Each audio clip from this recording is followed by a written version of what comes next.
All right. Good morning, everyone. Welcome to Early Care Connection. I'm Izzy Greenberg. Today, we are joined by Merrill Gay from the Connecticut Early Childhood Alliance, who's obviously on every week, but he's going to be our spotlight today, talking about the government shutdown. Ava isn't with us today. She's at a conference, and so it's going to be a simple call, just the two of us, and we will do a presentation, and then there'll be room for Q&A. So first, want to say thank you to Juanita for providing interpretation for us. That's my reminder to slow down, and Merrill's as well. I don't think we've got too many updates otherwise, so just another reminder to use the chat for technical difficulties or conversation between the community, and to use the Q&A for any questions for Merrill. All right, I'm going to put the slide deck in English and in Spanish into the chat in just a moment. And Merrill, you are good to go. Okay, let me share my presentation here. Slideshow mode. There we go. So good morning, everybody. Welcome to day 6 of the shutdown. I wanted to go through a little bit about the shutdown and then talk about how it may or may not impact the early childhood community. So first, why does the government shut down? The government shuts down because Congress doesn't pass a budget. That is complicated by the fact that to get things through the Senate, you have to be able to get past a filibuster. So any one senator can hold up the works unless 60 people vote to close debate and move on to a vote. So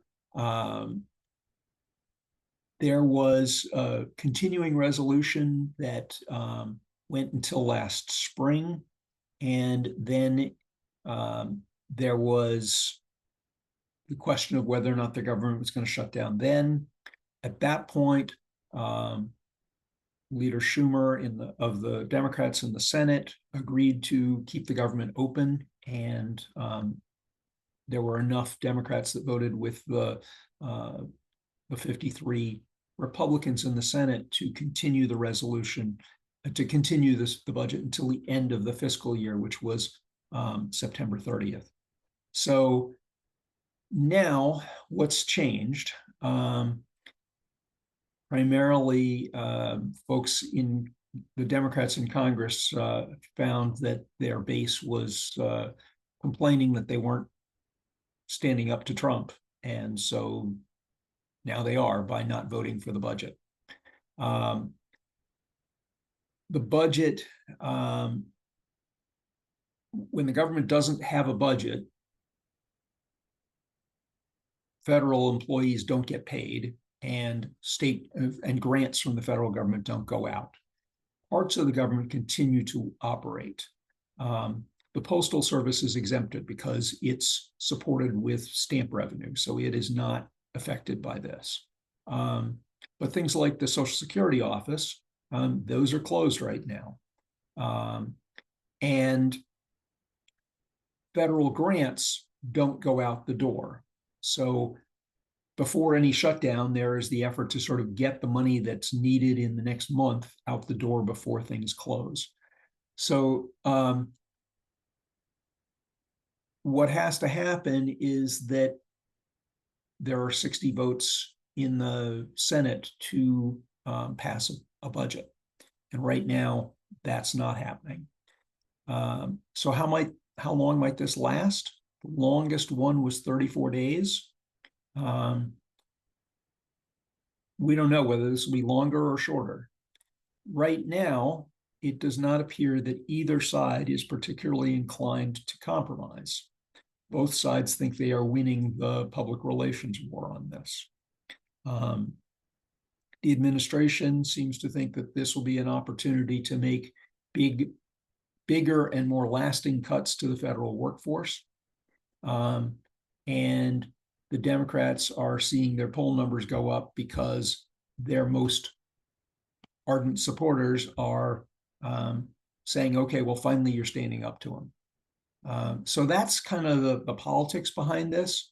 I think there's also an understanding that the later we go into October, the more people are going to people who buy their health insurance on the exchange are going to start to get letters about their premium increases.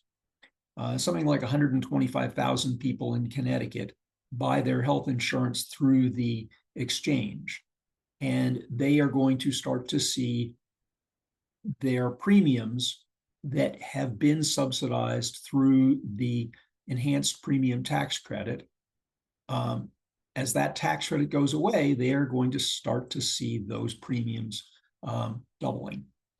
The Connecticut Mirror had a story recently about a family in Putnam, couple in their 60s who would see their health insurances go up by $31,000. Now, that's a ton of money. So politically, I think that there is some belief that the longer this goes on, the stronger it will be for the Democrats in the battle to win the shutdown.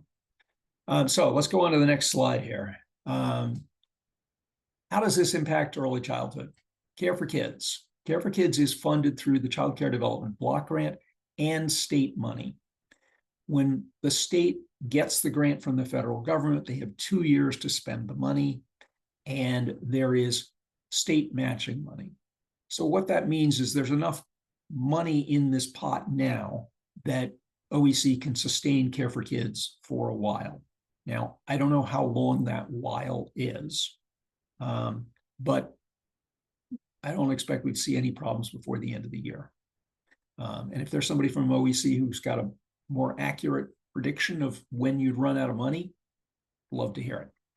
The next one is Head Start. You may remember that there was a time in an earlier shutdown, or actually I think it was freezing of Head Start funds, where several programs were at risk of shutting down.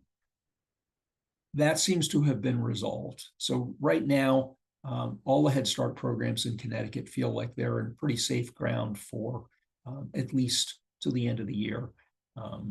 Again, the longer this goes, the more impacts we'll start to see. So then there's CACFP, and that's through the USDA that distributes money to states that then gives it out as payments to providers. We know that there's funding for the October payment, which actually pays for September, and for the November payment, which is for the October food. We don't know what happens after that. Either the state would need to fill in for a while until the federal government reopens and starts paying out the money it owes. We're just not sure on that one. Likewise, SNAP.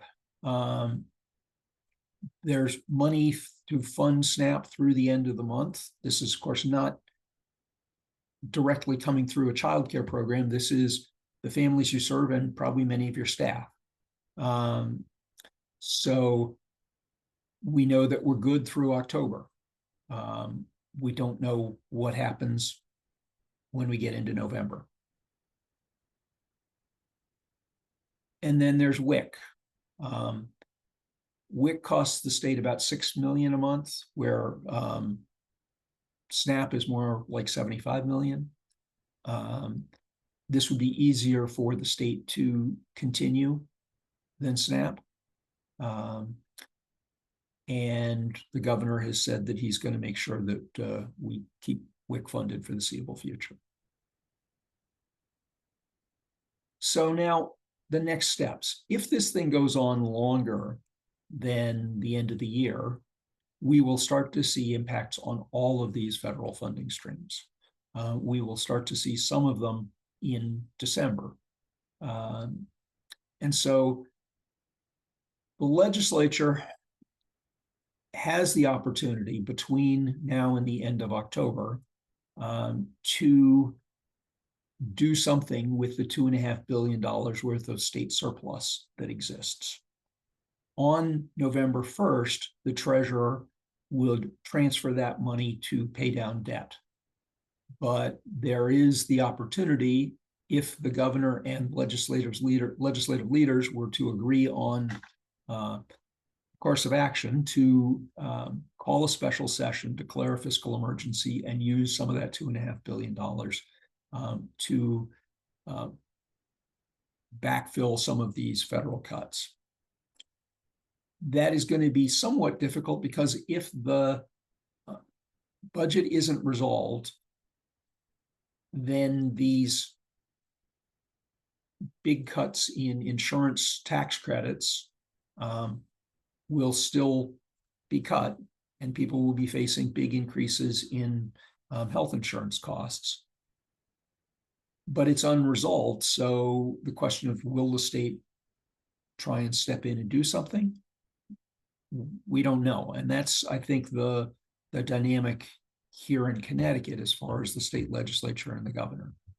The governor doesn't want to spend money he doesn't have to spend. If Congress could resolve things so that they fix the premium tax credit problem, then why would the state want to obligate money to fix that problem? So that's kind of the dynamic that's going on here. So I'd be happy to take questions. I'm not sure if I've made it clearer or muddier, but let me know what you think, and I'll stop the share here. All right, so we have, I put the presentation in English and Spanish into the chat. We will take raised hands today. I know some days it's just too crazy, especially when the commissioner is on. We don't do that, but today we can take raised hands. So if you have a question you'd like to ask out loud, you're welcome to use the raise hand function. You can also put questions into the Q&A. Excuse me. We have one question here. Will this also affect parents with Husky healthcare? Yes. So the impacts on Husky take effect next year, about this time, or a little after this time. After next year's congressional election is when the cuts to Husky take effect. And those cuts are primarily work requirements that will happen every 6 months. The cut that has taken place with Husky is about 5,400 Connecticut residents who were formerly eligible for Care for Kids because of their immigration status. They were either DACA recipients or they had temporary protected status. Those things changed in the budget bill that was passed through reconciliation over the summer. So those 5,400 people will all lose their insurance after all the court cases are resolved. And the other big thing that happened over the summer was the Congress, or no, the administration reinterpreted the Welfare Reform Act of 1997 and classified both Head Start and federally qualified health centers as public benefit, saying that those programs now needed to limit their services to people who were only citizens. That decision is all held up because the courts have imposed injunctions. So if you are undocumented, you can still go to a community health center and you can still go take your child to Head Start. But when the cuts to Medicaid kick in next year, there will be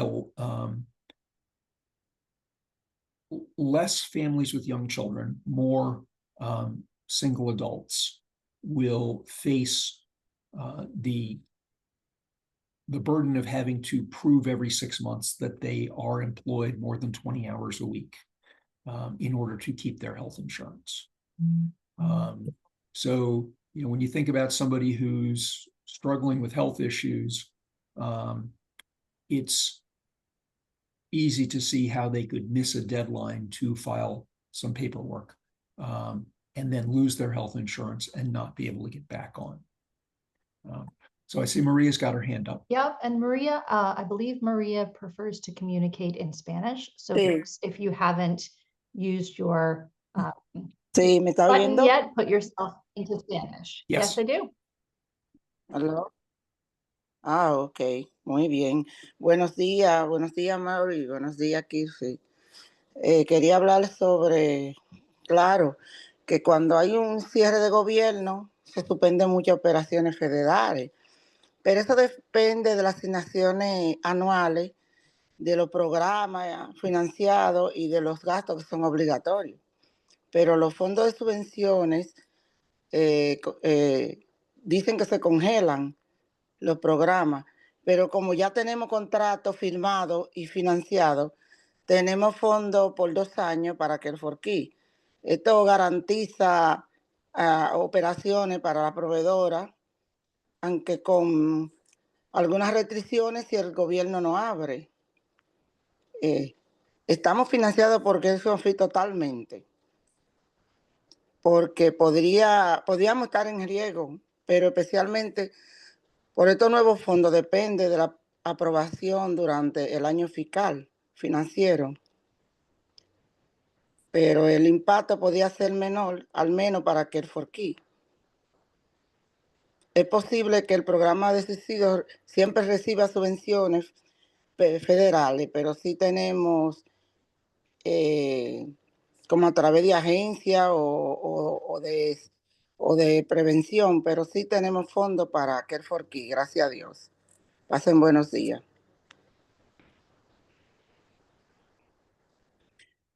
Thank you, Acuérdense, si Maria. tenemos un contrato, tenemos fondos.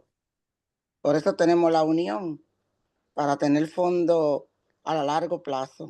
Gracias.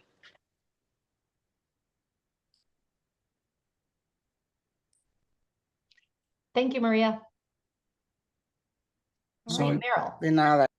I do see a question in the Hold on. chat. Is there any response to what Maria said? Was there anything to follow up on that?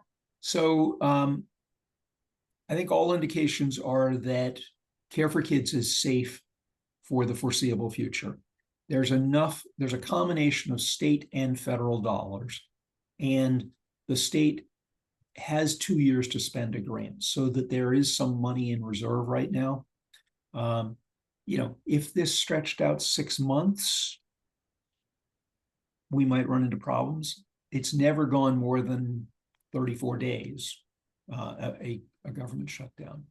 So I think we're probably fine. If we get to the end of the year and the government's still shut down, there'll be a whole lot of other conversations to have about this. Okay. All right, there's a question here. Is there any possibility that state legislators, and we're just talking Connecticut, would claw back the $300 million that has been earmarked for the Early Start program? I mean, it's already been deposited. So go ahead, Meryl. That's already been deposited. That's not a problem. I think the concern that I've got is if the state decides that they need to spend a bunch of the surplus funds to backfill federal cuts, that there may not be as much money to deposit into the Early Childhood Trust Fund come next June at the end of the fiscal year. That's the concern. We are on track now to build up the Early Start program with the goal of getting to universal preschool and expanding infant toddler care in a high quality system, if we can continue to make deposits at the end of each fiscal year of the unappropriated surplus. If that unappropriated surplus gets reduced, then there's less money going into the pot and will be less money available to spend. Okay, listen, I'm not seeing any more questions. So last call, everyone, put your questions in, hands up, whatever you want to do. There's a thank you from Ed for making this easy to digest. It's it's tough news to take, to imagine. I just actually just as we were starting this call, got an email from Senator Murphy's office, who's my senator in Connecticut. I mean, is everyone's senator, saying, here's how this is going to affect you. My staff won't be working, don't expect any fast response time from us. I think this will have a lot of impact on a lot of things that you can't it's hard to think through all the things that are there's webs everywhere. So, okay. If educators or families who qualify for Husky or purchase coverage through Access Health CT have questions about potential changes to their health insurance, who should they reach out to? Access CT would be the most obvious one. What's going to happen is on October 20th, people who bought their health insurance through the exchange, Access CT, will start getting letters, or those letters start getting sent out, explaining what their premiums are going to be for next year if they buy their insurance through the exchange again. If this is not resolved by the 20th of October, 2 weeks from now, those letters will say what the new higher premium is going to be. And then you will start to see a lot of people who are pretty upset about all of this. As I said, that's 125,000 people in Connecticut. Okay, there's a, hold on one second. There is one more question here. Guys, my method is that when everything's in Spanish, my Spanish is just okay. So I always put everything through the translator to make sure I'm getting the nuance. So sometimes it takes me an extra minute. Okay, so a question about stabilization checks. How are providers going to pay for substitutes and nutrition, for example? If that doesn't arrive this month, what will happen? How do we manage this? So the food program is secure for October and November. And at that point, if we are still in shutdown come the end of November, then decisions have got to be made as to how we fill that hole.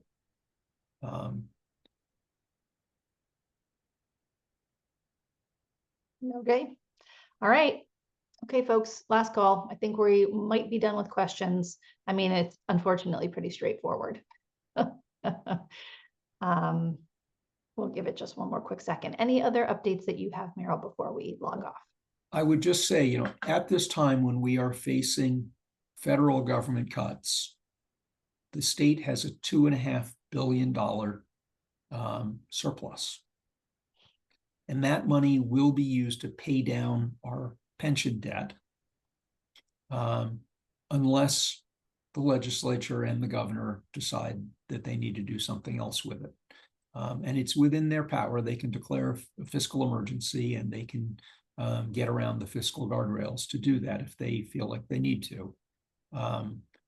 There are certainly folks in the majority caucuses in both chambers of the legislature that would like to do that. The governor is the one who is basically saying, no, we're going to pay down debt. So somebody asked the question about, what about Care for Kids? Right now, Care for Kids is safe. We're not worried about Care for Kids. At least through the end of the year, we will find out if there's anything that we should be worried about.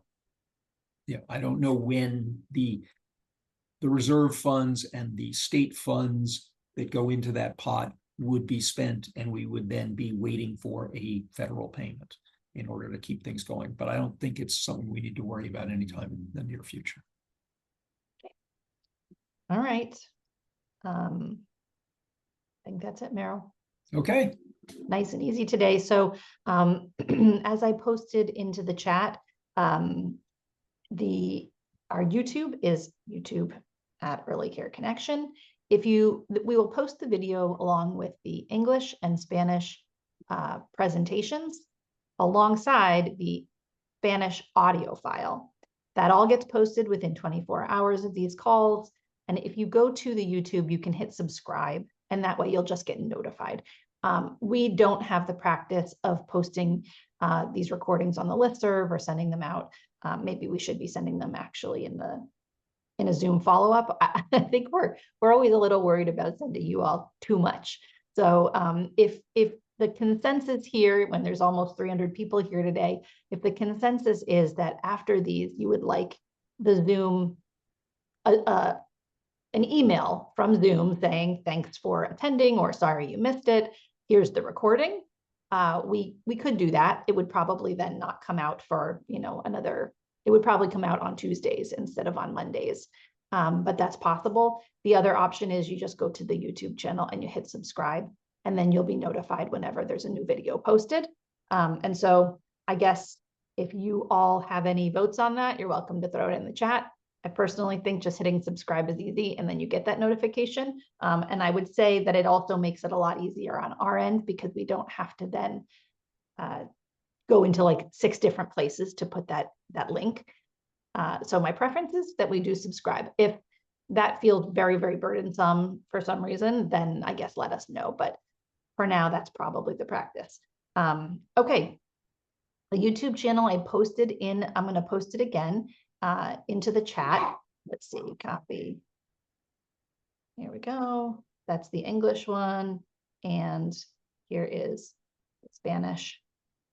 There's also the way that Zoom has a limitation is that we can't have a recording in English and a recording in Spanish, as far as we've figured out. If someone knows how to do it, let me know.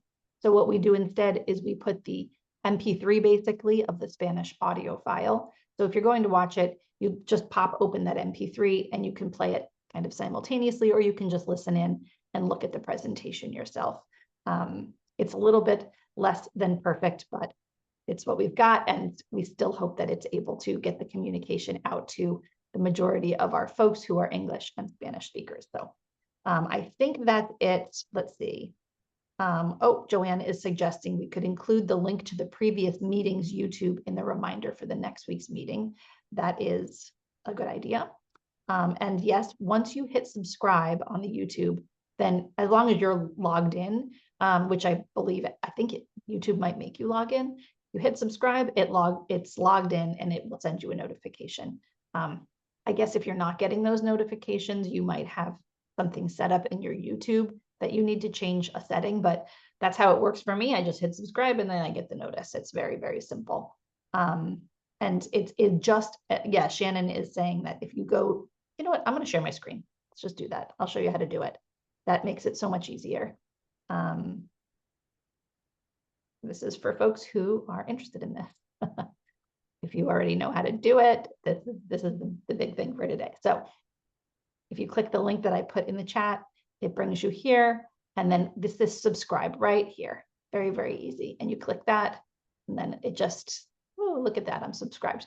If you realize you were, in this case, this is my a different email. I wouldn't actually want to be subscribed to this email. I'm subscribed somewhere else. So in this case, I'm going to unsubscribe. And that is very easy for you to do as well. If you're sick of us, or you move out of state, or you decide that children are no good and you just don't want to hear anymore. That is how you would unsubscribe. But then when you change your mind and you realize how great we are, you're going to hit subscribe again. So that's how that works. Really, really easy. And when you get here, I honestly never know how sometimes this shows up, but it should be that the most recent one is right here on the left. And then you can go backwards. I believe we've got a year or 2 in this YouTube channel because we were not posting them to YouTube before that. I don't think anyone needs to go back that far, but we do have the videos back really far.